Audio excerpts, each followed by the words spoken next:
Laurence Sterne was born in 1713 in Clonmel in Ireland. And something interesting about Clonmel, it's known for having resisted a siege by Oliver Cromwell in 1650, so only 63 years before Sterne was born. And that's significant in part because the previous year, in September of 1649, Cromwell had besieged the town of Drogheda. And after a siege, Cromwell's forces reportedly massacred a lot of people in the town. And then the following month, in October, something similar happened in the town of Wexford. Cromwell's forces besieged it and ended in a massacre. So then only 7 months after that, in May of 1650, Cromwell's army has reached Clonmel, and the garrison there resists the siege, but they eventually breach the wall. They enter peace negotiations, and eventually the army slips out in the night, and the next morning, the mayor of the town gets reasonable peace terms from Cromwell, and fortunately there is no massacre in the town. So much for the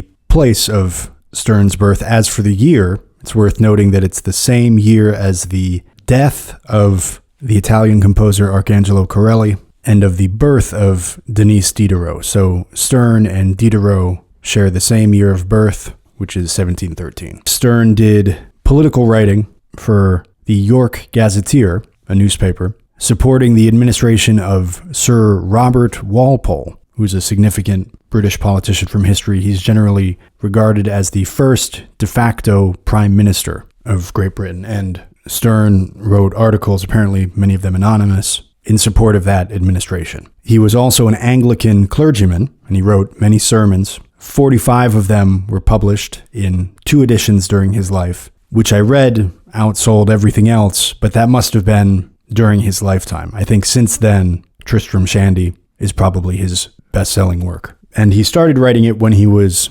about 46 years old in 1759, and he was working on this novel, which, as we will see, is quite funny, during the year that his mother died, and his wife had a serious sickness, and his daughter had a less serious sickness. To publish the first volume of it, he first approached the English bookseller, publisher, and writer Robert Dodsley, who was among the leading publishers of the day and had published some of the writing of Samuel Johnson. But Sterne and Dodsley had some kind of disagreement, so then Sterne took it to Anne Ward on Coney Street in York, in England, which today remains a street with a lot of shops on it.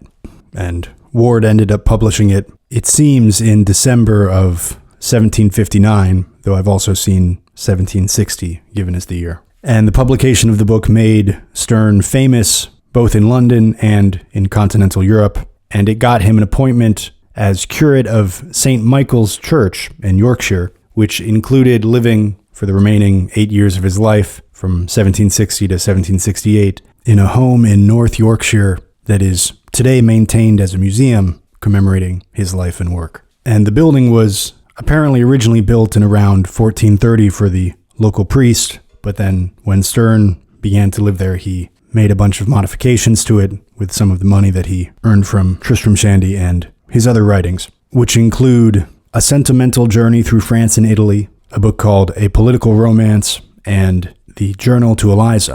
In 1760, which is the year that Sterne became famous, the painter Joshua Reynolds painted the portrait of Sterne that I used for the cover for this episode. And Reynolds painted many portraits of notable people, among them Edmund Burke, and he also did the pair of portraits of Samuel Johnson that has become world famous, even among people who have no idea who he is, because of their use in an internet meme. If you don't know what I'm talking about, you can search Joshua Reynolds, Samuel Johnson, and I'm pretty sure that you will recognize those 2 portraits immediately. And Laurence Sterne died in 1768 in London. Sterne apparently considered himself, or tried to be, more a successor of François Rabelais, a 16th century French writer. And though the comparison as an 18th century Anglo-Irish political, satirical writer who tried to put some irony into his writing, the comparison to Jonathan Swift seems inevitable, though he was born close to 50 years after Jonathan Swift. Jonathan Swift was born in 1667. Sterne was born again in 1713. Sterne apparently tried to distance himself from Swift even though the pairing seems so natural, even their two last names, Sterne and Swift, are both adjectives. And I wasn't able to find any specific detail about what Sterne said about Swift, so I don't know if Sterne was antagonistic towards Swift or he just objected to people making the comparison. But what it makes me think of is how countries that are separated more geographically often have better relations because they don't have border problems, or they're less likely to have them. Countries that are right next to each other often have problems. And in a certain way, in time, it's easier to connect yourself to draw on somebody further in the past because this is somebody with whom you're less likely to be in competition in one way or another. If Sterne were to be seen as imitating Swift, and if that perception got around, then he could have been perceived just as another copycat, somebody imitating something that had been effective. And Sterne was interested in his own fame, so that might have been part of the motivation there. And also, in terms of their writing, their style and the content of their writing, Sterne was in no way simply trying to imitate Swift, but we can get into his style more a little later. First, let's look at what some other great writers said about Sterne. Voltaire said that Tristram Shandy was, quote, clearly superior to Rabelais, end quote. And later Goethe praised Sterne as, quote, the most beautiful spirit that ever lived. Though not everybody liked it, Samuel Johnson wrote in 1776 that, quote, nothing odd will do long. Tristram Shandy did not last, end quote. But Schopenhauer, in private, responded to Johnson by saying, quote, the man Sterne is worth 1,000 pedants and commonplace fellows like Dr. J, end quote. And he also called Tristram Shandy one of the, quote, 4 immortal romances, end quote. The other 3 were Don Quixote, a epistolary novel by Jean-Jacques Rousseau called Julie, and Wilhelm Meister's Apprenticeship by Goethe. I was interested to learn that Rousseau had written a novel. I'd never heard of that. And the painter Charles Robert Leslie painted Uncle Toby and Widow Wadman, which depicts a scene from Tristram Shandy. And one less luminous but still interesting admirer of Laurence Sterne was Martha Jefferson, wife of Thomas Jefferson, whose favorite novel was reportedly Tristram Shandy. And shortly before she died, she wrote a quotation from the novel, quote, time wastes too fast. Every letter I trace tells me with what rapidity life follows my pen. The days and hours of it are flying over our heads like clouds of a windy day never to return more. Everything presses on, end quote. So Johnson didn't care for Tristram Shandy, but Schopenhauer liked it a lot, as did Voltaire and Goethe. But to be fair, Johnson's criticism is not entirely off the mark. Tristram Shandy is still considered part of the canon, but it's not terribly well known. And while it's filled with plenty of jokes that are easy to get even in the 21st century, there are some that are a little more subtle. And then I'm sure there are many others that I completely missed because they're a reference to something that was common at the time that we no longer know about, and to a particular cultural and political context. I personally find that humor and irony can be fragile. It can't always withstand a retelling, much less the passage of centuries. That's why we often say you had to be there in order to understand why something was funny. But this book is not only valuable because it's funny, as we'll see, but there's still one more thing I want to talk about before we get into Sterne, and that is some accusations of plagiarism in Tristram Shandy. And this came up a little when we were looking at Jack London,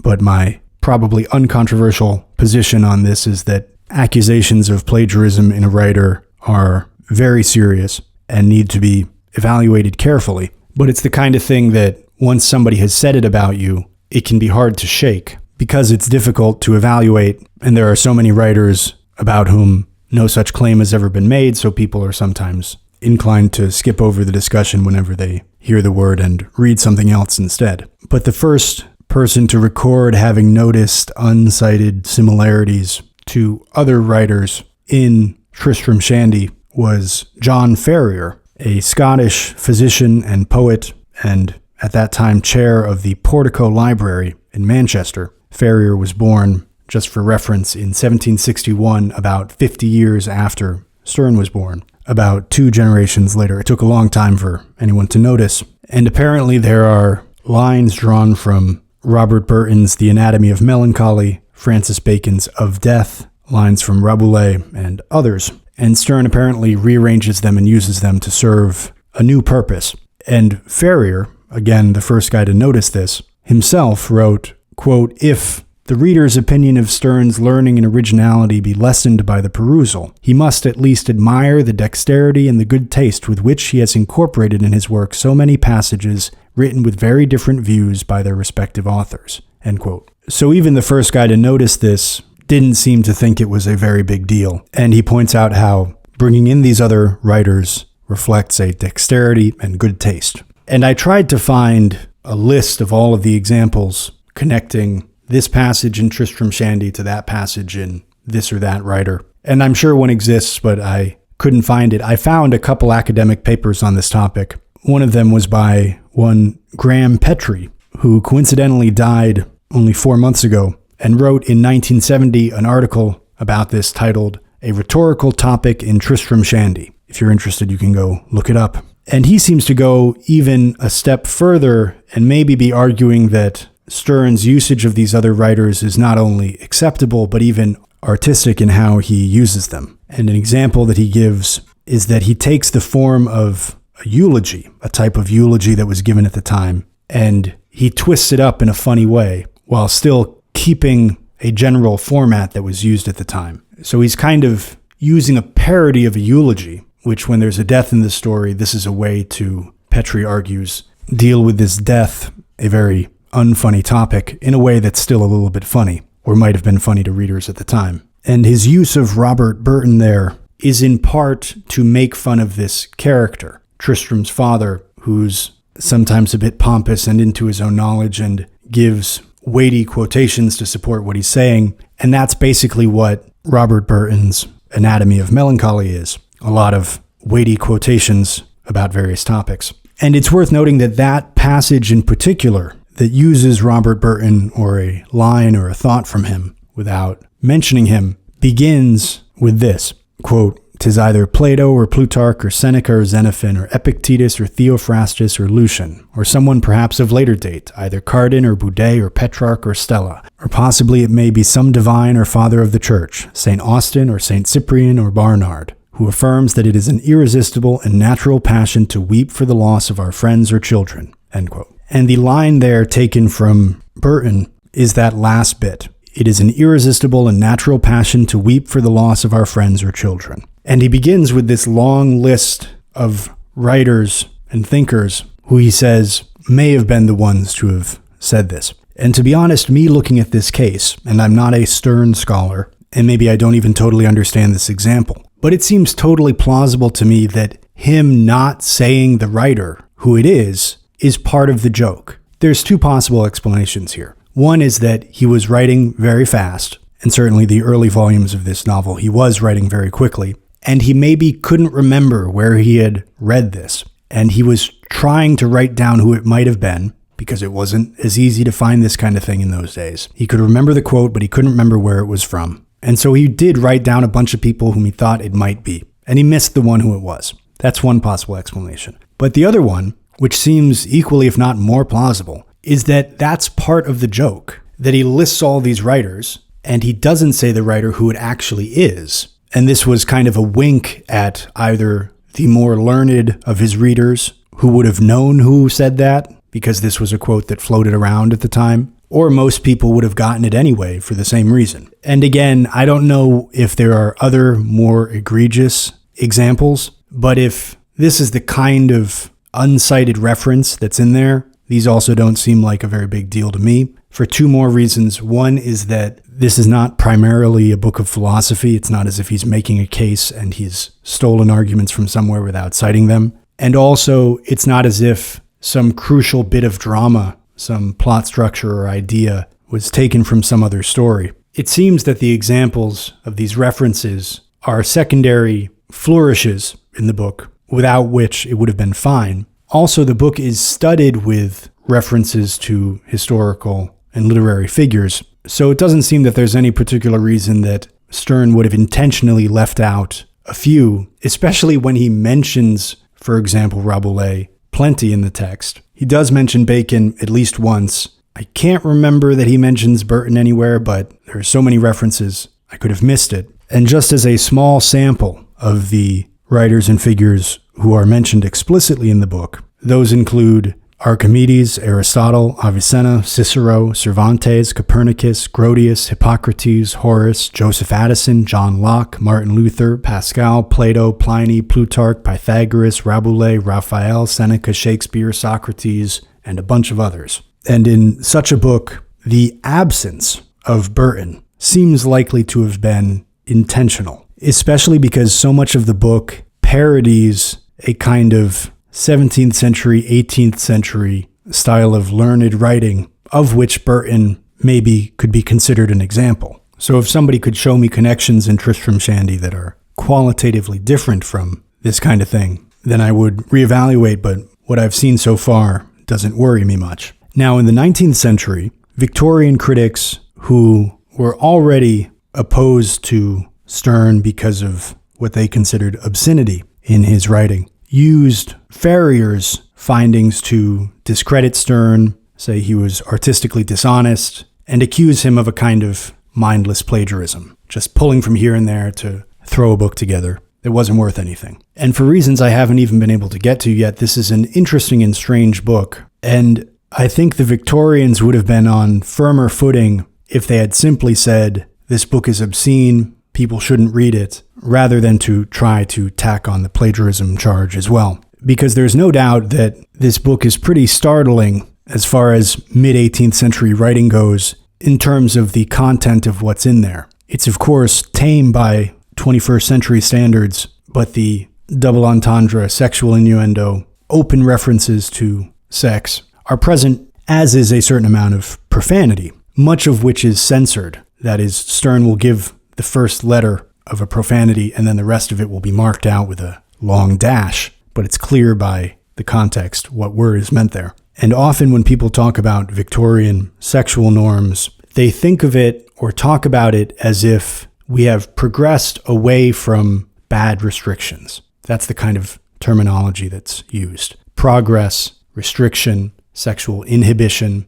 and 21st century sexual norms are, according to that view, preferable to 19th century sexual norms. And I guess making that argument is a matter of perspective. If you are looking from the perspective of an individual, and in particular an individual hedonist, somebody who has prioritized pleasure in their thoughts, words, and actions over many other things, or perhaps everything else, then 21st century sexual norms are preferable. But from not only the perspective of society, but from the perspective of an individual who prioritizes things other than their own pleasure, 19th century sexual norms are desirable. And to understand why, you need only look at the way that late 20th and 21st century sexual norms have, over the decades, gradually increased, for example, the rate of extramarital pregnancy, and by extension, the rate of children growing up without fathers. Not that every child born out of wedlock will grow up without a father, but the number increases.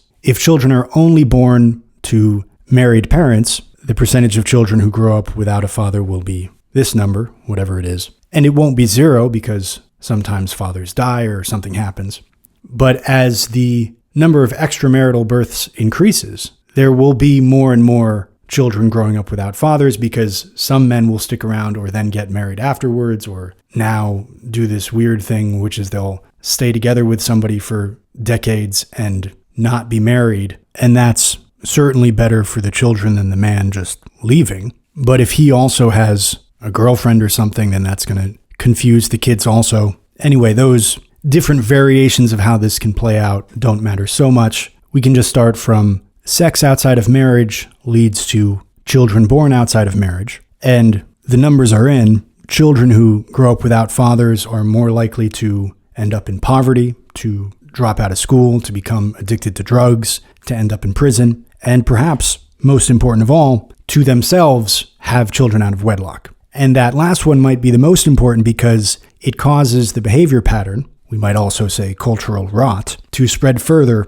in the next generation. And it doesn't take much imagination to see how, iterated over several generations, this could destroy a society. And so the Victorians might have opposed Sterne on the grounds that his writing was obscene, and as I said, they maybe should have stopped there because they had a stronger argument there, only by comparison with much 19th century writing. And I don't think the Victorians could have anticipated Tinder and OnlyFans, and if they had, they probably would have been even more energetic and enthusiastic in enforcing their values. And this would require more of a cultural history, more study of some of what was going on at the time. But I think that their reaction was mostly intuitive. Humans in basically all times and all places have had an intuition about the connection between sexuality and privacy, that there's a public sphere and a private sphere, and sexuality is basically for the private sphere. And if you give an example of some Aboriginal tribe in Australia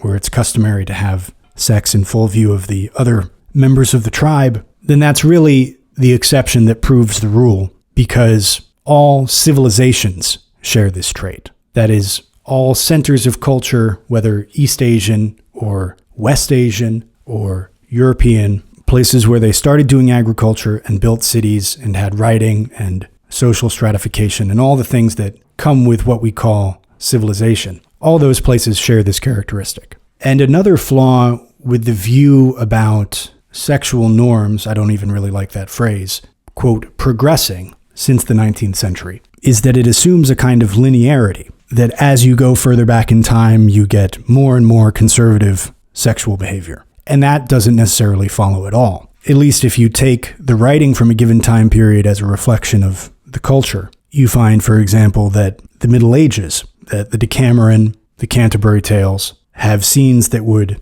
never get past a 19th century censor. And Molière, which is much later, 17th century, is still more risque than a lot of writing in the Victorian period. And here we have Laurence Sterne in the 18th century, writing something that was very popular when it was first written, and then later it was pushed aside, or there was an effort to exclude it from what was considered respectable writing in the 19th century. And also in the 18th century, you have Giacomo Casanova, you have Henry Fielding writing Tom Jones. So it's not just Sterne either. And I wouldn't put all three of those in the same category, but they share some similarities. So this doesn't reflect a straight line that's gradually progressing towards some everyone belongs to everyone else, Brave New World scenario in the future or something like it. It's more accurate to view the 19th century as a reaction against some of what had happened earlier, or a general trend that had been very gradually developing, but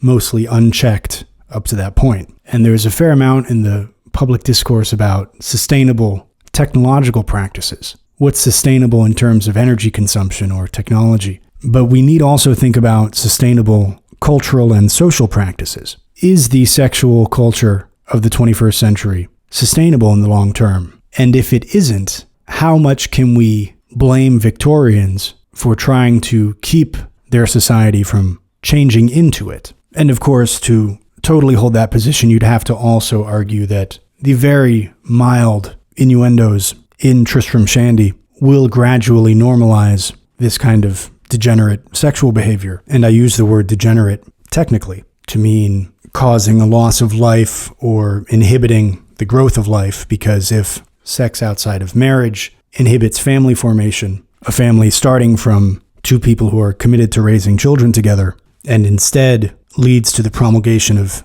children who are less likely to grow up healthy, then that's degenerate by definition. But it doesn't necessarily follow that any amount of sexual humor in the public space is completely unacceptable in the long term. That might be the case, but it requires a separate argument. And intuitively, to me, that seems too harsh and also not practical. And also, you have to remember that we're not only talking about the public space. It's not as if there was no sexual innuendo in public ever in the 19th century. We're talking about the subsection of literature that's going to be the most highly esteemed. Is there going to be sexual innuendo there? Or ought there to be? And I've already gone on for a while on this topic, so I'll put a question mark there and we can move on. First, we can talk a little bit generally about the style of the life and opinions of Tristram Shandy, gentleman. I mentioned earlier that one of its traits in general is that it's, I think, ridiculing a kind of solemnity that is common in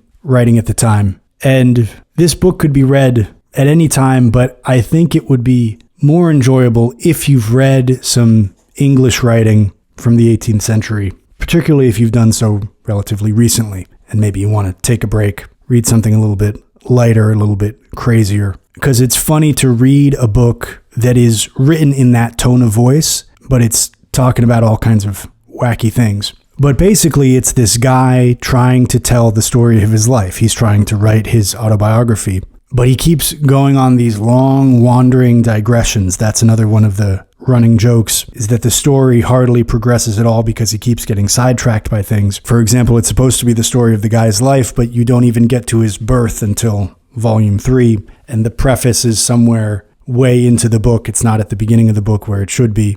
And for me, at first, when I was reading this, I was getting impatient because I wanted the story to happen. I wanted the guy's life to happen or something. But then you realize that the digressions are the point of the story, that what you need to be doing is reading these crazy tangents that he's going on and stuff that he's talking about. And you realize that a lot of the story is not about Tristram, the narrator, but it's about Walter and Toby. Walter is Tristram's father, and Toby is Walter's brother, so Tristram's uncle. And they're both funny in their own way. And when I try to think of words to describe this book, generally I think of words like experimental, unrestrained. I think of the phrase off the chain, because there are also a lot of aspects of this novel that we would call experimental, and that maybe kind of anticipated even 20th century high literature like James Joyce and Knut Hamsun. This novel is very stream of consciousness. It's really written as if you're hearing Sterne talking or even hearing him thinking. He's interrupting himself a lot. And the book is also known for its visual effects.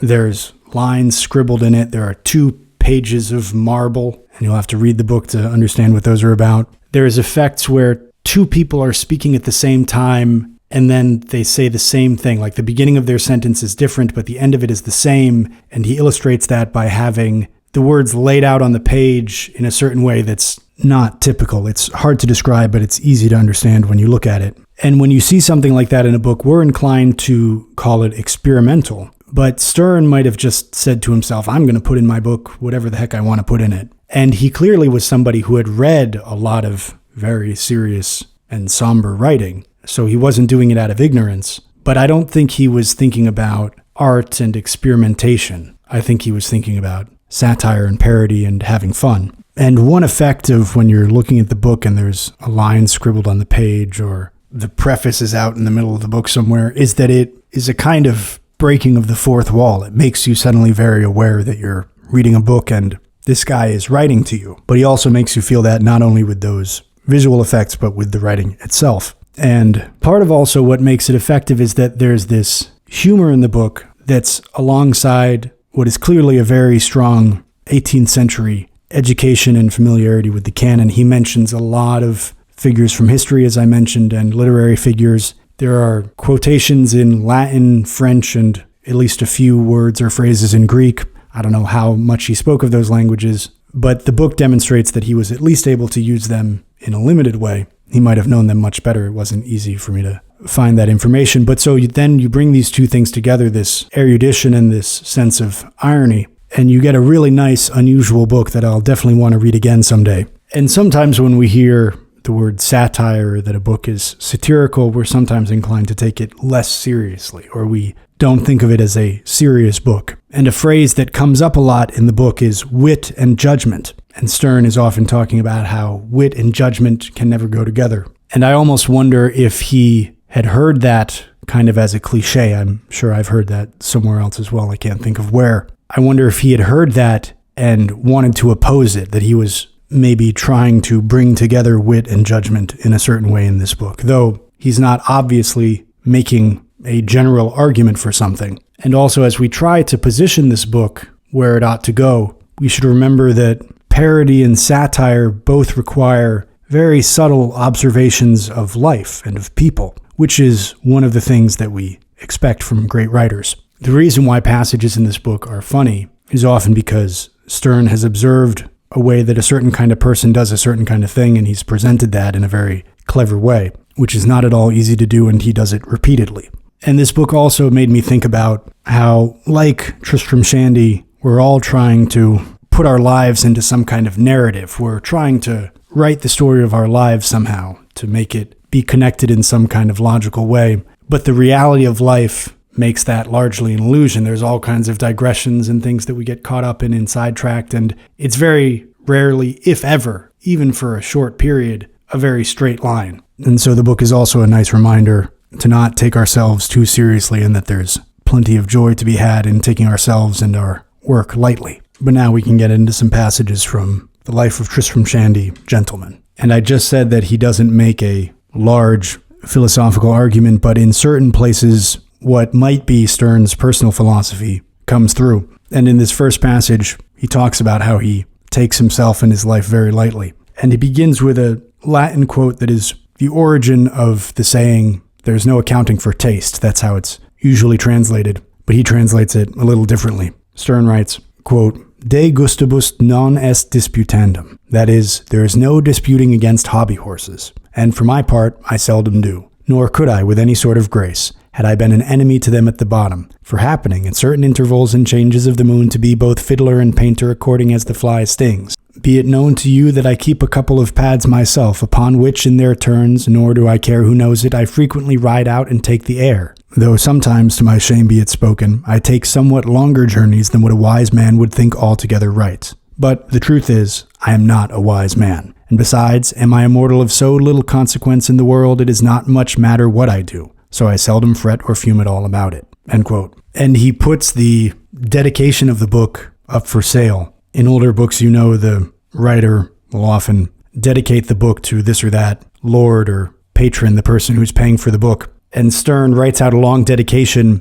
with blanks in it and says, whoever wants to buy the dedication, they're welcome to buy it. So he puts it up for sale. And in this next passage, he's talking about how when you're telling a story, or in his case, he's talking about writing a history, the history of his own life, it's impossible to do it in a straight line, that at every stage, there are things you have to look into. And this is something that inevitably comes up when you're trying to do historical writing on anything, is that these wings open up, these tunnels that go down into who knows where appear, and you thought you were going to go directly to wherever you're going, but now you have to look into this or that thing. And I encounter this just in putting together this podcast. I'm looking into a writer's life, and there are all these subsections that appear, and that's in a very limited project. And it comes up even more so even when you're looking into your own life. But he draws a nice lesson from this difficulty also and gives us a good reminder. Sterne writes, quote, "Could a historiographer drive on his story, as a muleteer drives on his mule, straight forward, for instance, from Rome all the way to Loretto, without ever once turning his head aside, either to the right hand or to the left, he might venture to foretell you to an hour when he should get to his journey's end. But the thing is, morally speaking, impossible. For if he is a man of the least spirit, he will have 50 deviations from a straight line to make with this or that party as he goes along, which he can no ways avoid. He will have views and prospects to himself perpetually soliciting his eye, which he can no more help standing still to look at than he can fly. He will moreover have various accounts to reconcile, anecdotes to pick up, inscriptions to make out, stories to weave in, traditions to sift, personages to call upon, panegyrics to paste up at this door, pasquinades at that, all which both the man and his mule are quite exempt from. To sum up all, there are archives at every stage to be looked into, and rolls, records, documents, and endless genealogies, which justice ever and anon calls him back to stay the reading of. In short, there is no end of it. For my own part, I declare I have been at it these 6 weeks, making all the speed I possibly could, and am not yet born. I have just been able, and that's all, to tell you when it happened, but not how, so that you see the thing is yet far from being accomplished.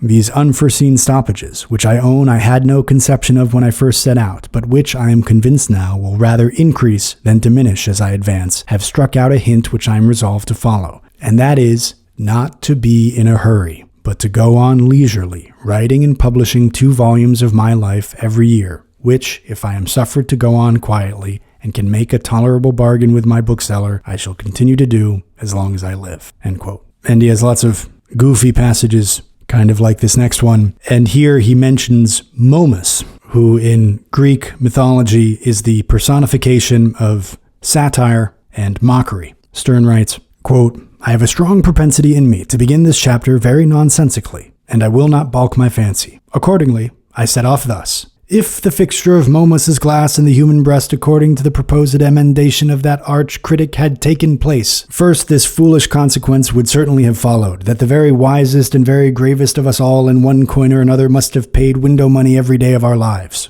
End quote. So he's going along and he suddenly feels like starting a chapter in a very crazy way, and so he does exactly that. And in this next passage, Sterne tells us one of his objectives as a writer. And this is not a bad rule for writers of fiction to follow in general, though it may not work all the time. And at the beginning here, he's referring a little bit to the context of the story at this part, but that doesn't matter to appreciate this passage. Sterne writes, quote, "What these perplexities of my uncle Toby were, 'tis impossible for you to guess. If you could, I should blush, not as a relation, not as a man, nor even as a woman, but I should blush as an author, inasmuch as I set no small store by myself upon this very account, that my reader has never yet been able to guess at anything, and in this, sir, I am of so nice and singular a humor, that if I thought you were able to form the least judgment or probable conjecture to yourself of what was to come in the next page, I would tear it out of my book." End quote. And I mentioned earlier that the preface is not at the beginning of the book, but a ways into it,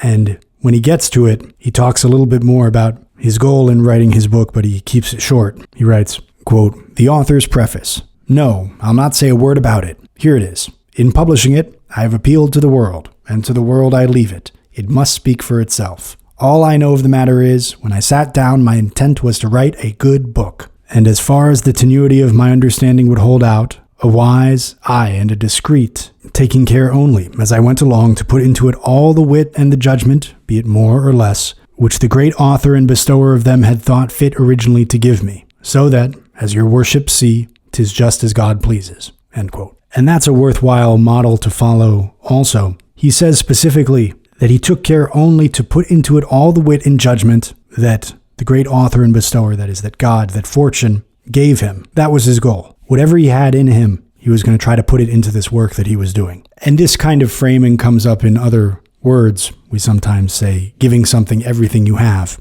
But when cliche phrases like that are thrown around a lot, they lose their meaning. But his goal was to whatever he had in him, to try to put that into the work that he was doing. And this is a good goal because you can't make something perfect, on the one hand. That can't be the goal. But on the other hand, if you're lazy about doing it, then it could have been better than it would have otherwise been. And so the goal of saying whatever I have in me, whatever wit and judgment or whatever else, whatever labor, industry, courage, exertion, whatever I have in me, I'm going to put it into this thing that I'm working on. That's a good way of framing working on something. It doesn't have to be artistic, but it might be. Because it allows you to both get over the perfectionist impulse and also makes you try to make something good. You can look at your work and say, does this have everything that I'm capable of in it? Don't ask if it's perfect. Ask, is this the best that I can do? Obviously, if you're building an airplane or doing heart surgery, this doesn't apply. But when the stakes are only a little bit lower, it does.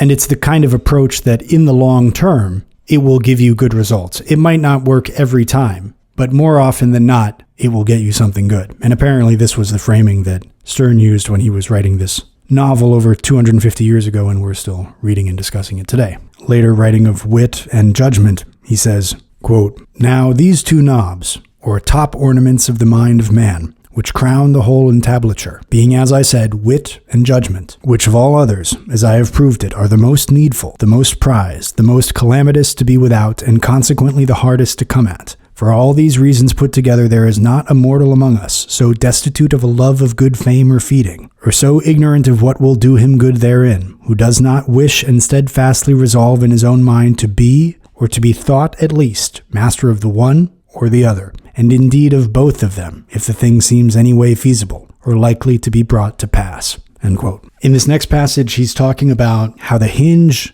of a door in the parlor needed to be fixed. And for 10 years, his dad never fixed it. And not only was his dad somebody who was often sermonizing and philosophizing about one thing or another, but he was specifically eloquent about door hinges. This was a topic that he talked about a lot, but he never fixed the door hinge in his own house. And reflecting a little bit on that here, Sterne writes, quote, "Every day for at least 10 years together did my father resolve to have it mended. 'Tis not mended yet. No family but ours would have borne with it an hour. And what is most astonishing, there was not a subject in the world upon which my father was so eloquent as upon that of door hinges." And yet at the same time, he was certainly one of the greatest bubbles to them, I think, that history can produce. His rhetoric and conduct were at perpetual handcuffs. Never did the parlor door open, but his philosophy or his principles fell a victim to it, and 3 drops of oil with a feather and a smart stroke of a hammer had saved his honor forever. Inconsistent soul that man is,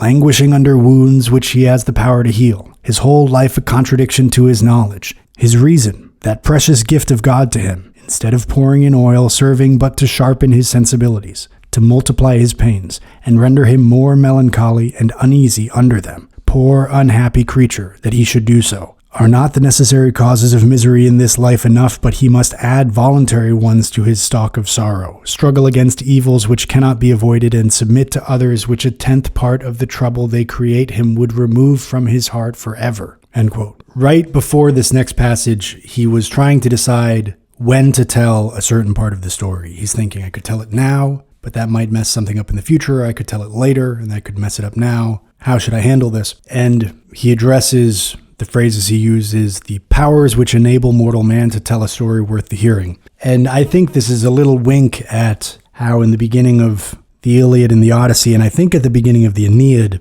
the poet addresses the muse and says, "Sing in me, muse," that the muse should speak through him. And here he's addressing the muses. He doesn't use the word muse, but the powers that direct storytelling. He then asks them for something. Sterne writes, quote, "It will do very well in either place. But then if I reserve it for either of those parts of my story, I ruin the story I am upon. And if I tell it here, I anticipate matters and ruin it there. What would your worship have me do in this case? Tell it, Mr. Shandy, by all means. You are a fool, Tristram, if you do. O ye powers, for powers ye are, and great ones too, which enable mortal man to tell a story worth the hearing, that kindly show him where he is to begin it, and where he is to end it, and what he is to put into it, and what he is to leave out, how much of it is he is to cast into shade, and whereabouts he is to throw his light. Ye who preside over this vast empire of biological freebooters, and see how many scrapes and plunges your subjects hourly fall into. Will you do one thing? I beg and beseech you, in case you will do nothing better for us, that wherever in any part of your dominions it so falls out,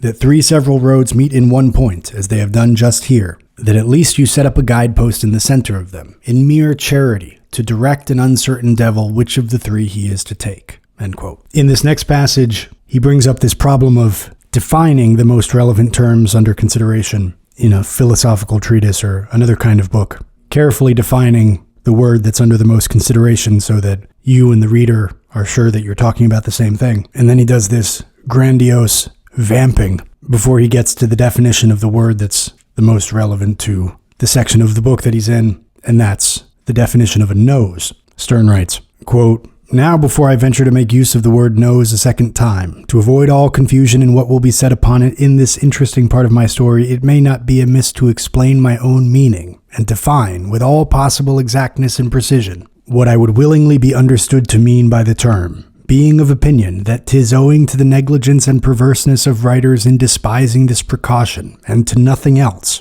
that all the polemical writings in divinity are not as clear and demonstrative as those upon a will-o'-the-wisp or any other sound part of philosophy and natural pursuit. In order to which, what have you to do before you set out, unless you intend to go puzzling on to the day of judgment, but to give the world a good definition and stand to it, of the main word you have most occasion for, changing it, sir, as you would a guinea into small coin, which done, let the father of confusion puzzle you, if he can, or put a different idea either into your head or your reader's head, if he knows how. In books of strict morality and close reasoning, such as I am engaged in, the neglect is inexcusable. And heaven is witness, how the world has revenged itself upon me for leaving so many openings to equivocal strictures, and for depending so much as I have done all along upon the cleanliness of my readers' imaginations. Skipping ahead, literally pages later, he gets to, I define a nose as follows, entreating only beforehand and beseeching my readers, both male and female, of what age, complexion, and condition soever, for the love of God and their own souls, to guard against the temptations and suggestions of the devil, and suffer him by no art or wile to put any other ideas into their minds than what I put into my definition. For by the word nose, throughout all this long chapter of noses, and in every other part of my work where the word nose occurs, I declare by that word I mean a nose,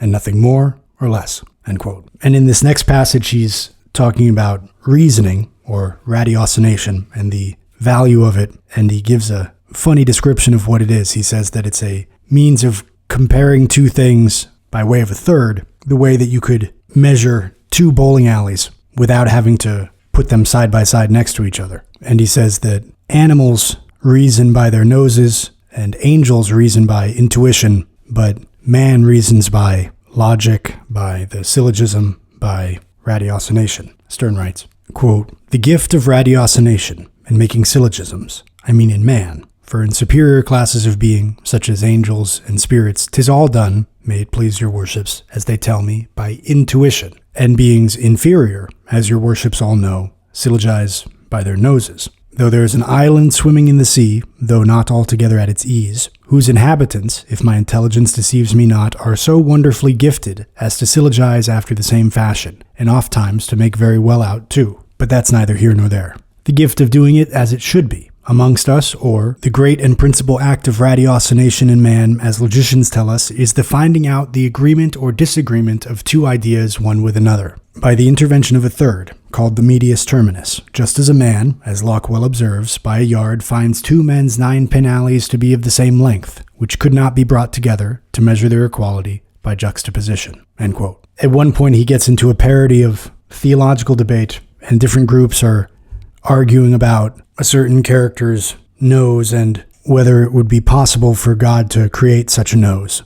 And he finishes this passage with a particularly nice line, quote, "'Tis possible," cried the one. "'Tis impossible," said the other. "God's power is infinite," cried the Nosarians. "He can do anything." "He can do nothing," replied the anti-Nosarians, which implies contradictions. "He can make matter think," said the Nosarians. "As certainly as you can make a velvet cap out of a sow's ear," replied the anti-Nosarians. "He cannot make 2 and 2 5, replied the popish doctors. "'Tis false," said their other opponents. "Infinite power is infinite power," said the doctors who maintained the reality of the nose. "It extends only to all possible things," replied the Lutherans. "By God in heaven," cried the popish doctors, "he can make a nose, if he thinks fit, as big as the steeple of Strasbourg." Now, the steeple of Strasbourg being the biggest and the tallest church steeple to be seen in the whole world, the anti-Nosarians denied that a nose of 575 geometrical feet in length could be worn, at least by a middle-sized man. The popish doctors swore it could. The Lutheran doctors said no, it could not. This at once started a new dispute, which they pursued a great way upon the extent and limitation of the moral and natural attributes of God. That controversy led them naturally into Thomas Aquinas, and Thomas Aquinas to the devil. The stranger's nose was no more heard of in the dispute. It just served as a frigate to launch them into the gulf of school divinity, and then they all sailed before the wind. Heat is in proportion to the want of true knowledge. End quote. Later, he's observing his own creative process and how he makes a given decision. And it seems that he notices that he has nothing to govern him except his impulse, his feelings that arise when he's writing the story. And somehow in this funny passage about how there are 2 chapters, and by the way, many of the chapters are very short, that take place while the characters are going down one set of stairs, he pulls in this observation of cognition, this noticing of how his own thought processes work. And even another interesting philosophical thought about whether we are obedient to the rules that we lay out for ourselves, or whether we even ought to be, or whether that's largely an illusion. Sterne writes, quote, "Is it not a shame to make 2 chapters of what passed in going down 1 pair of stairs? For we are got no farther yet than to the first landing, and there are 15 more steps down to the bottom, and for aught I to know, as my father and my uncle Toby are in a talking humor, there may be as many chapters as steps. Let that be as it will, sir. I can no more help it than my destiny. A sudden impulse comes across me. Drop the curtain, Shandy. I drop it. Strike a line here across the paper, Tristram. I strike it. And hey for a new chapter. The deuce of any other rule have I to govern myself by in this affair. And if I had one, as I do all things out of all rule, I would twist it and tear it to pieces, and throw it into the fire when I had done. Am I warm? I am, and the cause demands it. A pretty story. Is a man to follow rules, or rules to follow him?" End quote. And this next one is short, but in another context, he's encouraging the reader to not be afraid to reread things, and he mentions 2 philosophers, Ibn Sina, who's better known in the West as Avicenna, 11th century Muslim philosopher who studied Aristotle a lot, and Fortunio Liceti, who's here mentioned as Lycidas, who was a 17th century Italian physician and philosopher who also is known for his study of and position on Aristotle's writings. Sterne writes,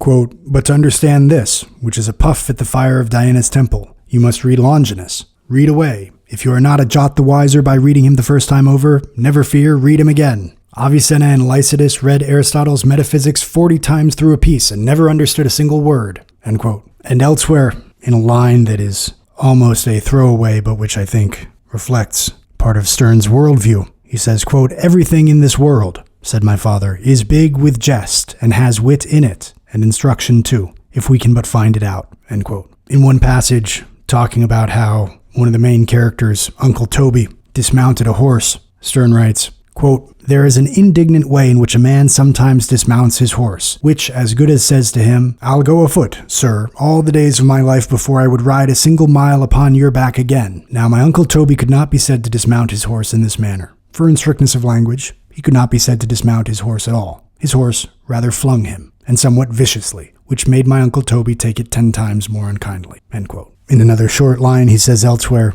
quote, "How finely we argue upon mistaken facts." End quote. And just a few more for you here. In this next one, he's giving us another clue into his worldview by telling us the kind of kingdom that he would like to rule over if he had his own kingdom. And he mentions Sancho Panza, who is Don Quixote's sidekick. And while the novel keeps going after this passage, the novel was released in volumes over time. And so this is the end of one of the volumes. And that's why he's saying, "I'll see you guys again in a year." Basically, he's talking about when he's going to release the next couple volumes. Sterne writes, quote, "Were I left, like Sancho Panza, to choose my kingdom, it should not be maritime, or a kingdom of blacks to make a penny of. No, it should be a kingdom of hardy, laughing subjects. And as the bilious and more saturnine passions, by creating disorders in the blood and humors, have as bad an influence, I see, upon the body politic as body natural, and as nothing but a habit of virtue can fully govern those passions and subject them to reason, I should add to my prayer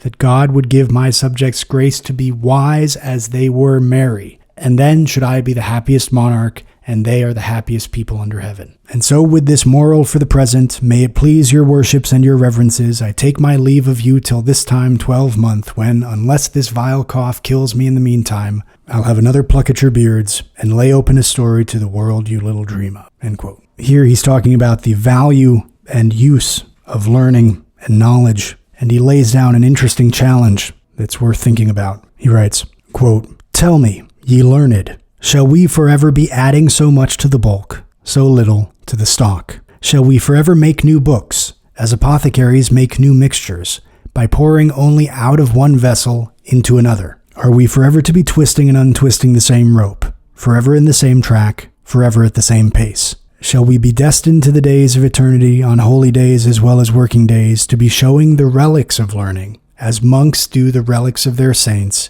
without working one single miracle with them?" End quote. And to close out here, I'll finish with a good jab from Sterne. He writes, quote, "We live in a world beset on all sides with mysteries and riddles, and so 'tis no matter, else it seems strange, that nature, who makes everything so well to answer its destination, and seldom or never errs, unless for pastime, in giving such forms and aptitudes to whatever passes through her hands, that whether she designs for the plough, the caravan, the cart, or whatever other creature she models, be it but an ass's foal, you are sure to have the thing you wanted, and yet at the same time should so eternally bungle it as she does in making so simple a thing as a married man." End quote. And I'm married, and so was Sterne, so married guys out there, don't take it personally. Sterne was making fun of himself as much as anybody else. And that's probably a little more than half of what I wanted to show you from The Life and Opinions of Tristram Shandy, Gentleman by Laurence Sterne. A very interesting novel that raises a lot of good questions and has fun doing it. Certainly doesn't take itself too seriously. And is a good reminder to all of us to avoid doing the same and to remember to have some fun as we are on our journeys to gain wisdom and live a good life. If you enjoyed this podcast, I hope you will send it to a friend who you think will enjoy it as well. And go over to my website, volrathpublishing.com, to pick up some books for your friends, for your family, for yourself. Do yourself and your bookshelf a favor and do your part to support independent book publishing. Something not that I believe in it because I do it, but I do it because I believe in it. Farewell until next time. Take care and happy reading.